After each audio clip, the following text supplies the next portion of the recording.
The fog was always spooky. There's a lot of fog in the winter, and you can't really see much around you. I can never, ever look at the fog and not think about it. And that's when she was killed. Was one of the foggiest nights. There was a surprise birthday party planned for me, my 22nd birthday. That night, December 20th, Sabrina and John left the condo and were on their way, but they never showed. The next morning, we knew something terrible must have happened. They would have never ever not shown up. My name is Andrea Gonzalez Rosenstein. My sister, Sabrina, and her boyfriend John were murdered in December 1980. There's a million questions that you never ever stopped thinking about and worrying about. It's like yesterday. 25 years have gone by, and we do not know what happened that night. The crime scene basically was an undeveloped area, open fields, heavy brush. Rabiani, former lieutenant, was Sakuma County Sheriff's Department. When we looked at the crime scene, we were looking at someone who came equipped to kill people. The young man is down at the bottom of the ditch. Based upon John Riggins had duct tape wrapped around his eye, set his nose in his mouth. That somebody had slit his throat. There was physical evidence that he had received a blow to the head, which is indication that he probably put up a fight. The girl is face down. Sabrina, who is further down in the ditch, had a severe cut to her throat. This was a very dangerous kind of person that we were really looking for. Somebody who's done this before. Sabrina and John were adorable together. It was her first boyfriend and his first girlfriend. John wanted to do medicine like his dad. Perfect city scores. He's brilliant. Sabrina was quiet and poised, so compassionate and so sweet and so loving. Over and over we kept saying, why could this, how could this happen? Why would anybody want to do this? How was someone able to de-act these two people? And why didn't they committed this horrific crime? It turns out, after all this time, there was a crucial piece of evidence just sitting there tonight, a major development in that 24-year-old case. We were so excited. Finally, there was a break in the case. Who would have imagined that Sabrina's birthday gift to me might solve her murder? The sweetheart murders 2 nights, 48 hours. Mystery. The mystery continues in 90 seconds. Wherever you are in, life continues to haunt you and affect you. Your memory of the events following your sister's murder is so clear 25 years later. Oh, you never forget things that are that painful. It's not just death, it's murder. It's 100 times worse, and it's wrong. More than 25 years have passed since Andrea Gonsalves Rosenstein lost her beloved baby sister, Sabrina, in a savage double murder, and not a day goes by that she doesn't think of her. And what's this book? I did this in memory of her. I just did lots of pictures of her growing up. We loved the beach. She loved to swim. She especially loved the horses with me. I've made a real effort in my life to connect her into my life, her memory into my life in any way that I can. That connection is very much alive in Andrea's firstborn, whom she named after her sister. Ever since she was a small child, Sabrina Rosenstein, now 22, was aware of her family's loss. Was there always a sense that you were different from other kids when you were growing up? There was always a sense of something terrible that had happened to my family that most people haven't experienced and can't understand. That you never know when something's going to happen, when bad things can happen. Bad things can happen and change everything. It didn't seem like anything bad could happen. Back in the summer of 1908, Sabrina Gonsalves was dating John Riggins and working for the recreation department in the town of Davis, California. They were both 18, about to start college and in love. Look at the pictures of them playing with the children in the city of Davis. She and John were going to have 6 kids. They had names picked out for them. They wanted a big family. They had so much to offer the world. John Riggins was a hometown hero. He excelled in sports. a popular high school athlete and the son of a prominent physician. I think he got a great enjoyment out of life at this point in time, and he had all the world to look forward to, and with his red hair he attracted so much attention. When we went out public, everyone wanted to touch John. He was our firstborn, and we, of course, were very proud of him. He showed great promise. Oh, I think he did, absolutely. But those dreams would disappear into the thick fog the night of December 20th, 1980. Sabrina and John were expected at Andrea's birthday party that night, but they never showed. By morning was still no sign of the couple. Andrea's disappointment turned into fear. The fog would sock in Davis for days sometimes, but that night was really, really bad. Then I thought maybe the van went off the road, and they're in the field somewhere hurt, and we have to find them. The police insisted they had to wait 24 hours before they could begin searching. Besides, they said Sabrina and John had probably eloped. But Sabrina's mother, Kim, knew better. You knew, your gut told you. Is that something horrible positively new? I were furious and said, no, this is completely out of character. They see, these are not typical 18-year-olds or whatever a typical 18-year-old is. That they would never do this because Sabrina had never ever in her whole life not let me know where she was. So I knew right away that something terrible had happened. I didn't know what. So that morning, the Riggins family and friends organized their own search, but police finally found the van a day later, abandoned some 20 miles from Davis. Someone had rummaged through it, even tearing open the guests that were meant for Andrea. But there was no sign of Sabrina or John. But I knew she was dead because I knew her so well. I prayed that they would find her body because I didn't think I could live if I didn't know where she was. Hours later, the search was over. The bodies had been hidden in the brush. The young man's throat has been cut. We were so emotionally numb. It's as though you just have no feeling. It was everything is just drained out of you. We have not turned over the young girl's body yet to make a closer inspection, so that's going to be done right now. But she would never dream that something so awful would happen, and it looked like both victims had simply been thrown into the ditch, discarded as news and garbage. Ray Beondi, now retired, was a detective with the Sacramento Sheriff's Department. What were you thinking when you saw the condition of the bodies and how they were wrapped with duct tape? That we were looking at somebody who came prepared to commit these murders, was not afraid to get up close and personal and kill the victims, had actually no regard for other human lives. There were signs that Sabrina had been sexually assaulted. The only obvious motive that we could think of as probably a sexual assault on Sabrina Gonsalves. And then again, also, there are people who simply kill because they like to kill.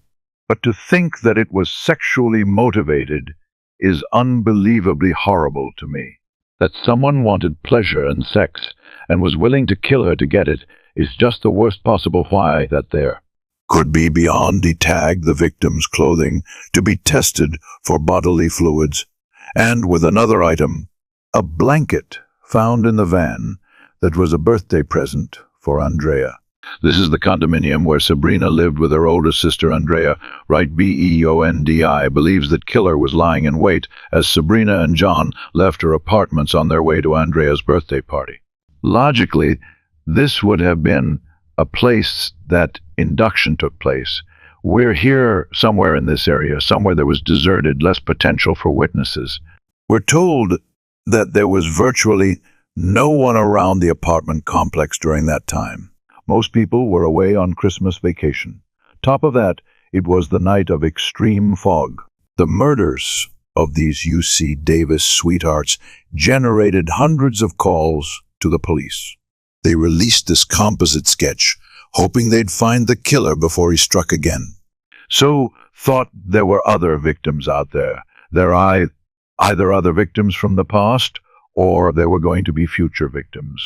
When John Riggins and Sabrina Gonsalves were murdered, it seemed as though the entire town of Davis was grieving not only for the victims, but also for its own loss of innocence. I remember driving to the funeral in the car, thinking, now, for the rest of my life, I'll know there never really ever is a superhero. There's no magical, wonderful thing that will prevent evil things from happening. And with her sister's killer still on the loose, sold Andrea, she had a special reason to be afraid. They said that you live in the same apartment, and so it's possible that you were targeted. Instead of her, I cannot express how horrifying it would be to me that it would have been my fault, that I would have rather die than have her die at any time. Sabrina's mother was also struggling to comprehend the devastating laws. She decided that she needed to visit the site where the bodies were found. It's horrifying. And your whole job as a parent is to protect your kids anyway. And when you can't protect them, you feel horrible. As the weeks turned into months, police worked the hundreds of leads they received. There were a lot of calls, a lot of leads. We thought we'd end up with some viable information because of the amount of calls we were receiving on the case. Detective Ray Biondi was hopeful the crime scene would yield some clues as well. Inside the van, there were literally hundreds of unidentified latent fingerprints. We were hoping that they might come up with somebody very interesting, and as it was, we did not. One by one, each lead eventually went nowhere. Police were at a loss, waiting day after day, month after month, and there were no arrests. There are no solid leads to a suspect as bad. It was hard because knowing that we would have to live at the unknown. 6 years passed, and it seemed like the case might never be solved. But finally, a tip led police to take another look at a similar double murder that had happened around the same time. John and Sabrina were killed. A month later after, we had another college couple killed here in Sacramento County. Many parallels between the two cases. Mary Beth Sowers and Craig Miller were last seen early Sunday morning, driving away. The last positive sighting of John and Sabrina was here. Both involved attractive college couples who were abducted from a public place, killed execution style, and then dumped around the Sacramento area. The body was found in a shallow grin at 8 o'clock this morning. At the body, police did make an arrest. In the other case, the suspected killer was this man, Gerald Diego. But as it turns out, on the night John and Sabrina were killed, Diego had the perfect alibi. He was already in jail. Still, police were sure there was a connection between the murders, and they ultimately arrived at an unusual theory. They believed that John and Sabrina's murder was a copycat crime, staged to clear Gerald Diego, and to suggest that the real killer was still on the loose. Police believe the man who carried out the killings was David Hunt, Diego's brother. Hunt had a long list of felony convictions, including a kidnapping. David Hunt would not be beyond committing a copycat murder to take the heat off of his brother. Police thought Hunt had received help from his wife, Sue Ellen, and from his frequent partner in crime, Richard Thompson. The three became known in the press as the Hunt Group, and in November 1989, nearly 9 years after Sabrina and John were murdered, the Hunt Group was arrested. Now, Gallego's 45-year-old half-brother, David Hunt, is accused of killing the UC David sweethearts. The worst thing was the why. The worst thing was that the thought that they would kill Sabrina and John to make it look like a copycat murder, to get his brother off in prison. Oh my God. There was no physical evidence in the case, so detectives leaned on another one of David Hunt's partners in crime, a man named Doug Lanner. They hoped he would turn against the others. They wanted me to testify that somebody in their group told me about these killings. That's what they wanted. Lanner openly admits that back then he was a drug addict and a thief. It would steal just about anything. So he was stealing bed sheets from motels. Take 100 sheets to get a couple $100, said Toff Hushole is what it is. But Lanner insisted that despite his checkered past, he wasn't a killer.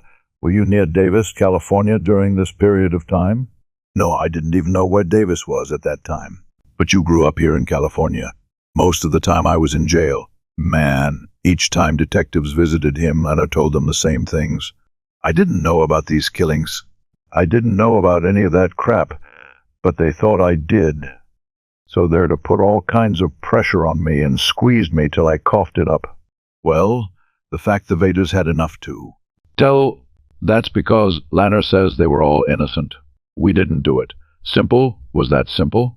So what could I tell him? They wanted me to lie, man. They wanted me to lie. After months of denials, Lanner was finally arrested and charged with the murders of John and Sabrina.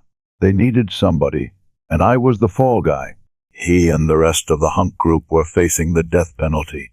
Doesn't look good. It didn't look good at all. Were you mentally preparing yourself for the death chamber? Yeah, sure you were. Of course you have to.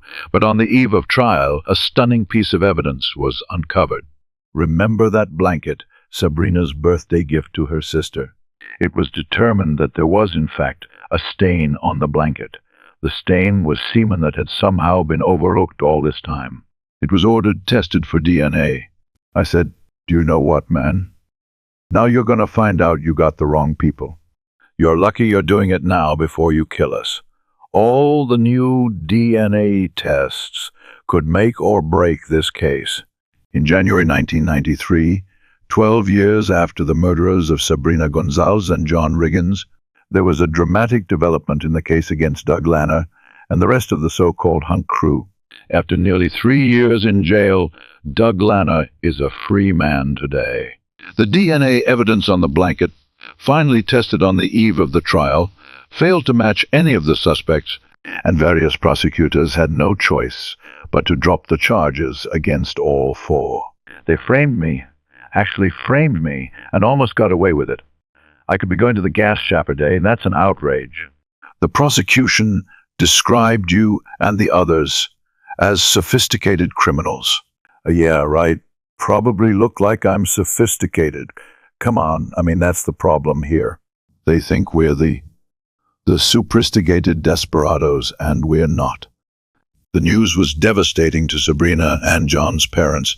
It's like a scab on your heart. You know that it breaks open and you bleed from time to time, and it never stops. That looked to us to be the end of it. To me, it did anyway. I thought, well, that's it. Everything they've had is now gone. Detective Ray Biondi was not surprised when the case collapsed. He had always been troubled by the lack of physical evidence. It simply appeared to be a case of trying to smash the square peg in their own hole. Make it fit. Make it fit. So did you think it was a fool's errand to prosecute this case? Yes, this case should have never been prosecuted. Biondi had another reason to feel frustrated. There were actually 4 stains on that blanket, all semen. Those stains had only been discovered and tested for DNA some 12 years after he had sent the blanket to the county crime lab. It's one of those terrier hair out moments, and I'm not sure about this, but the blanket was never turned over, and the semen stain was actually on the other side. It must be to hear that, oh, tell me. At that time, with no DNA data bank in existence yet, there was no way to trace the DNA to any other suspects. So once the charges were dropped, the trail went cold. I even thought of suicide. I really did. I really didn't think I could go on. But you do. Come on, Brinkley, come on. Andrea had since married and was a mother of 3, Sabrina, Jenna, and Logan. But she found the loss of her sister weighed heavily on her as a parent. It's been a huge struggle to raise children and not be afraid to lose them every day. Well, one understands she was very protective. Love you. And yeah, I think my mom lost the person closest to her in the world. I know it changed her. What the families didn't know was that there was someone else who had been changed by John and Sabrina's murders. There's a lot of John Riggins at this ball field. Journalist Joel Davis, and when he played baseball, he was a leader on the team. Joel, now 44, attended high school with John Riggins. Joel, you said that you left Davis, but this case never left you. It bothered me.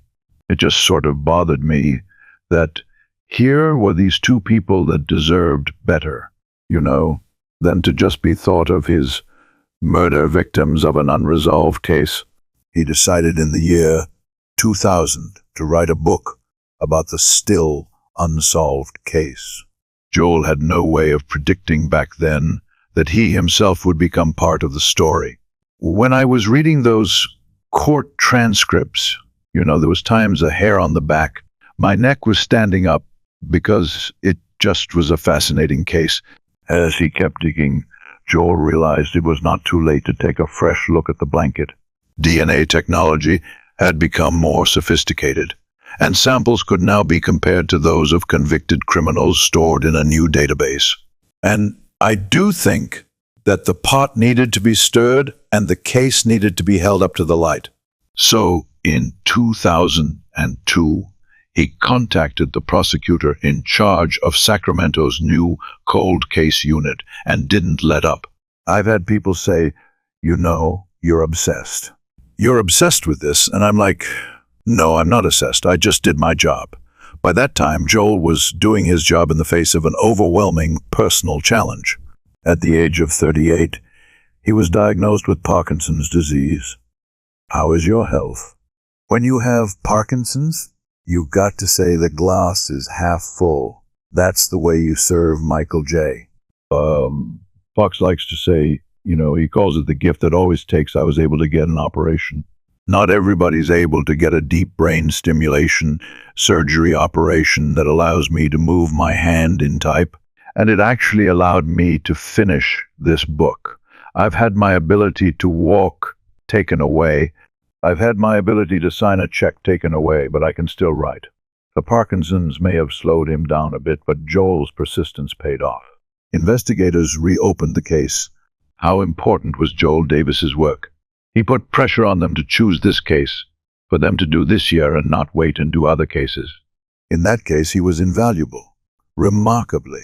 Within months, there was a hit from the DNA data back, and they said it was 1 in 240 trillion. A 1 in 240 trillion match. Finally, after more than 2 decades, there was a new suspect tied to the murders through physical evidence. Couldn't believe it. When I finally pieced together who it was pretty amazing, and, as detectives would soon discover, this man had a very dark past. It's been bothering me for many, many years that somebody that killed the kids so brutally was still running around, was still out there. Sabrina Gonsalves' mother, Kim, has been waiting 25 years for her daughter's killer to be brought to justice. There could be other dead bodies. Who knows what the guy has done to me? He's evil. Richard Hirschfield, a man authorities and Davis had never even heard of, was now charged in the double murder. A convicted sex offender. His DNA was stored in the FBI database. Authorities say it in match, the DNA found on that blanket, that birthday gift meant for Andrea. You didn't know that this blanket would turn out to be a key piece of evidence. No, but I'm glad whatever it takes, I want this done. For John Riggins' mother, finally facing her son's accused killer as he was arraigned, was bittersweet and disturbing. When you saw him, you were in court. You saw Richard Hirschfield, well, he was, looking at whomever was sitting there in court, and it was though we were the caged persons, not him, that it was frightening. Who is Richard Hirschfield? They always said it took a pretty smart person to pull this off. He has been described by the authorities as Unibombers. Smart. Richard Hirschfield was also dangerous. He was convicted of a violent sex crime some 30 years ago, 5 years before John and Sabrina's murders. We're lucky to be alive. Marge and Michelle, 2 sisters who don't want their last names used, were 22 and 16 when Hirschfield attacked them at March's apartment in Mountain View, California, in 1975. It started as a robbery at gunpoint. He had the gun. It had a silencer on it. No one would heard. He came prepared. Oh, very. He had everything. Knife to cut the rope. Everything. Hirschfield tied them up and threatened to kill them. When Marge told him she had no money, he went from robber to rapist. What did he say? It was like he was frustrated. He was mad, all right. Then who wants to be raped? And then my sister offered herself instead of me. Anybody in my position would have done the same thing. She was my little sister, she's a sophomore in high school. There was no choice. So Hirschfield forced Michelle into a closet while he raped her older sister. It felt like a very long time sitting and praying, and thinking that I might be a statistic in the newspaper the next day. Hirschfield was caught 4 days later, lurking outside another apartment complex in the area. What are you thinking about right now? How it affected my life and gave me fearful. I did things differently than I probably would have done had I not gone through this.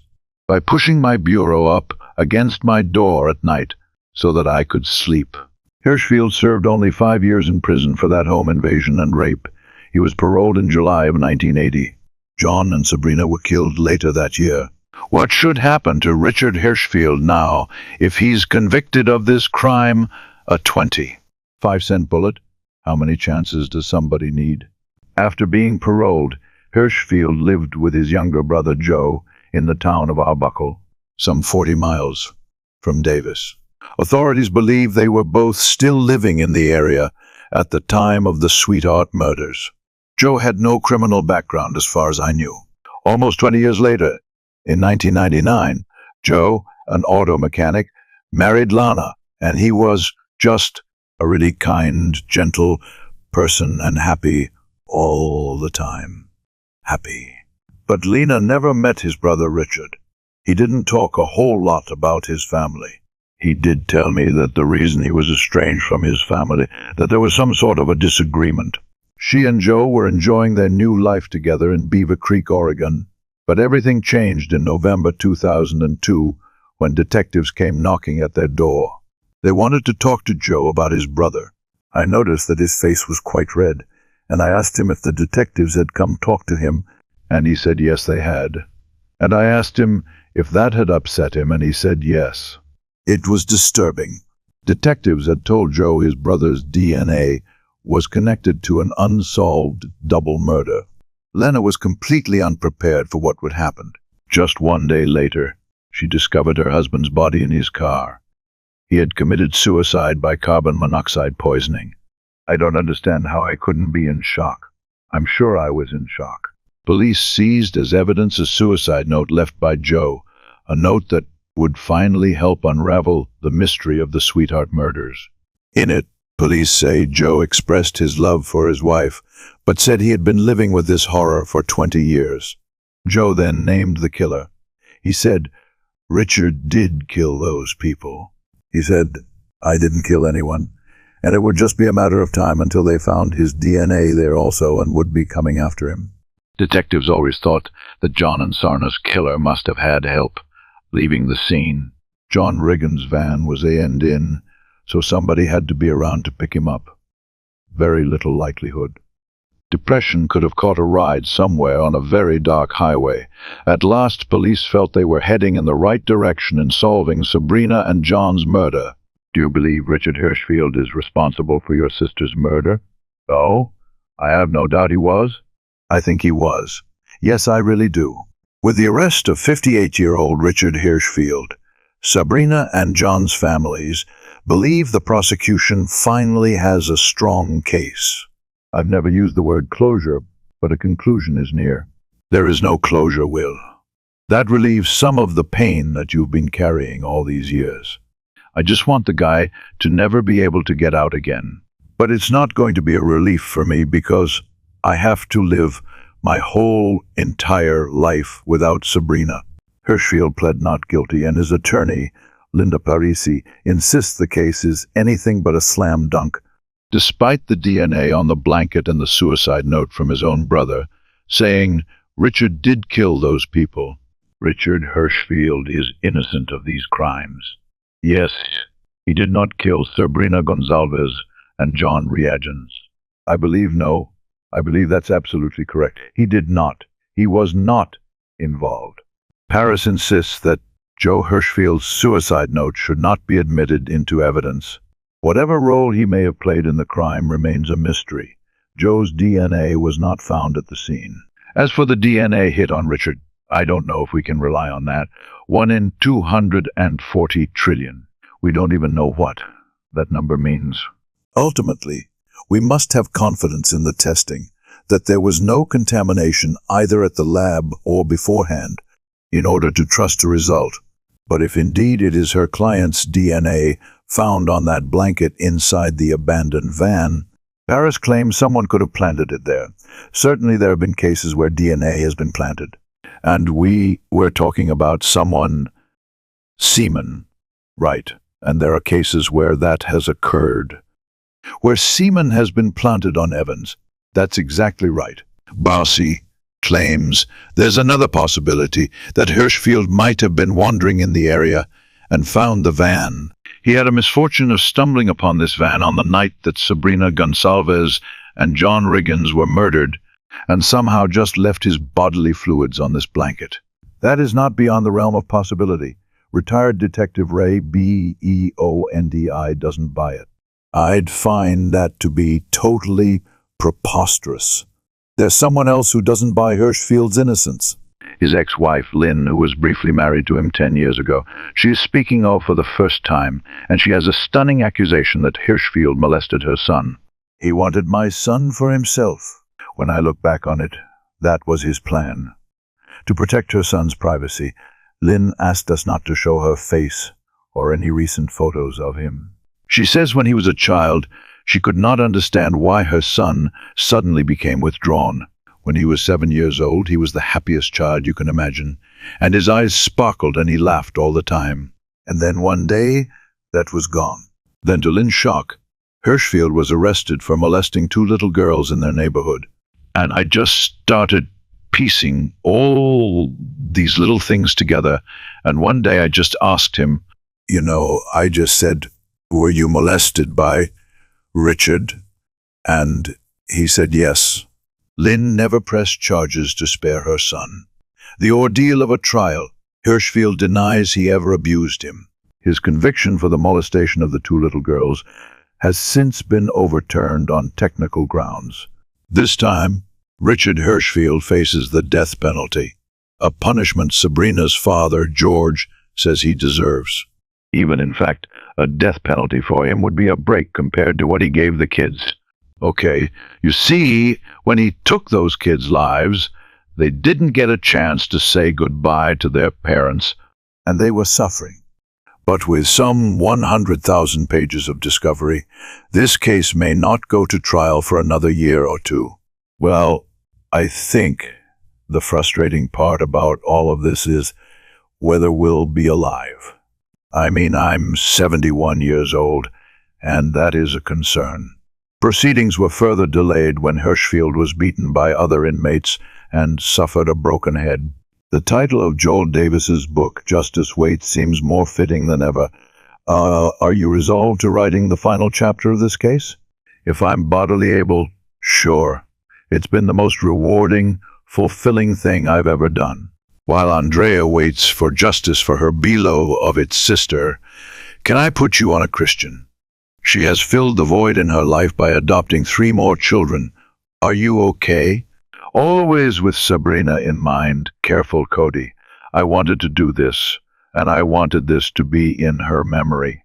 I was going to have the kits she didn't get to have. And as she thinks of that tragic, foggy night, she derives comfort from another one of Sabrina's birthday gifts. She dated it from my birthday, December 22nd, 1980. A book on horses also found in the van. Dearest Andrea, this is just a small token of our appreciation for all the late-night help and all the moral support and guidance you gave us in our first quarter of college life. Oh, this watermark is from Midsay.